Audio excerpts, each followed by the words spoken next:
Шаар башчыбыздын тапшырмасына ылайык биз Жеңиш багын иретке келтирген тапшырма түшкөн. Андан кийин биз ошол Жеңиш багынын сырткы көрүнүштөрүн дагы жакшыртуу максатында бунун ошол сайыз учурунда курулган тосмолорун дагы алдырып салуу чечимин чыгардык, кабыл алдык. Ушул эскилиги жеткен тосмолордун Жеңиш эс алуу багына кирип кетип бараткандагы арканы алып салып ордуна жаңыртып куруу боюнча чечимдерди кабыл алдык. Анын негизинде мына бүгүнкү күндө баардык ушул тосмолорду алуу процесси жүрүп жатат.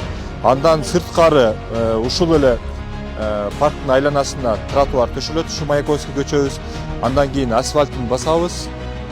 Ошого кошумча эле ушул Жеңиш паркын стадионубузга жолун кошуу максатында Маяковский көчөсүнө Сел каналдын үстүнө көпүрөнү куруп туруп, ошол стадионго чейин аралыкты көпүрө кылып туруп, асфальттап жолун өткөрөбүз.